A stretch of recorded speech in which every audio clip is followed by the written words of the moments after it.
Next है हमारा श्रुति सम भिन्नार्थक शब्द। श्रुति सम भिन्नार्थक शब्द। हिंदी भाषा में कुछ शब्द उच्चारण में लगभग एक जैसे लगते हैं।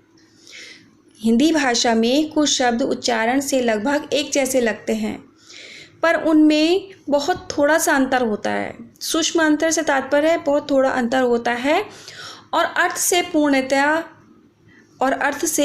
पूर्णतया ही भिन्न होता है। कुछ ऊपर उदाहरण दिए हुए हैं, उन्हें ध्यान से देखिए।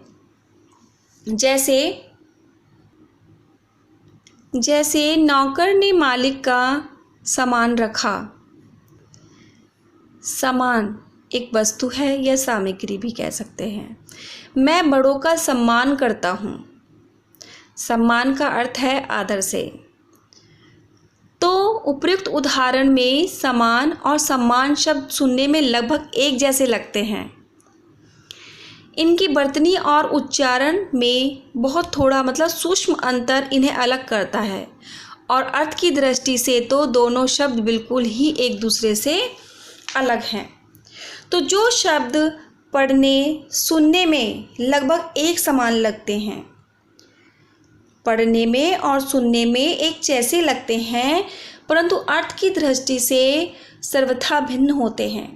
अर्थ की दृष्टि से उनमें पूर्णतः भिन्नता होती है, वह श्रुति सम भिन्नार्थक शब्द होते हैं।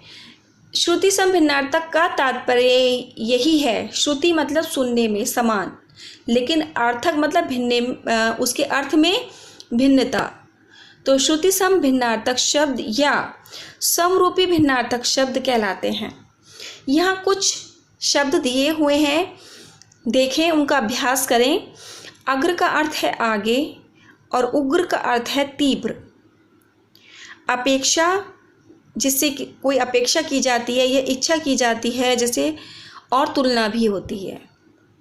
उपेक्षा होता है निरादर, किसी की उपेक्षा कर दिया, किसी का निरादर कर दिया।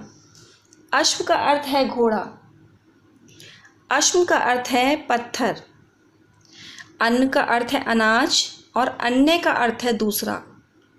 अंतर का अर्थ है हृदय और अंदर का अर्थ है भीतर। अचर का अर्थ है गतिहीन और अचिर का अर्थ है शीघ्र। अंबर का अर्थ है आकाश और अंबार का अर्थ है ढेर। अचल का अर्थ है पर्वत और अचला का अर्थ है पृथ्वी। अंबा का अर्थ है माँ और अंबू का अर्थ है जल।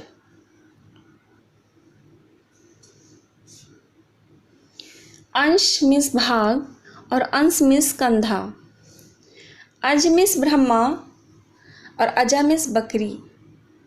अर्ध मीन्स जलदान और अधर्य मीन्स अर्ध के उपयुक्त द्रव्य। कुल मीन्स वंश या कुल मीन्स किनारा। कृपण मीन्स कंजूस और कृपाण मीन्स तलवार।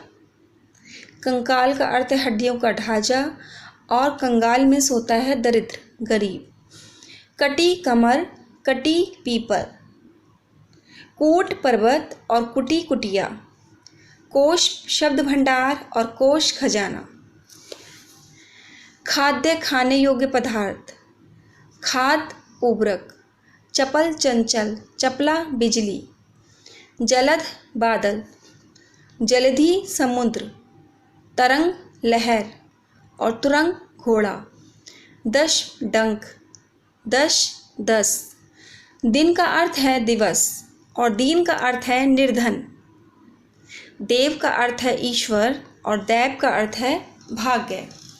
धन का अर्थ है दौलत और धान का अर्थ है चावल।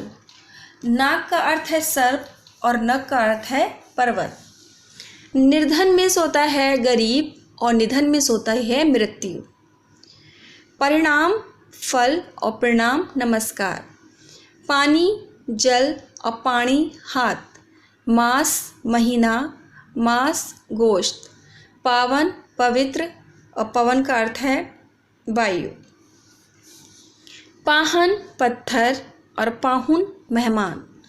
भुवन संसार, भवन घर।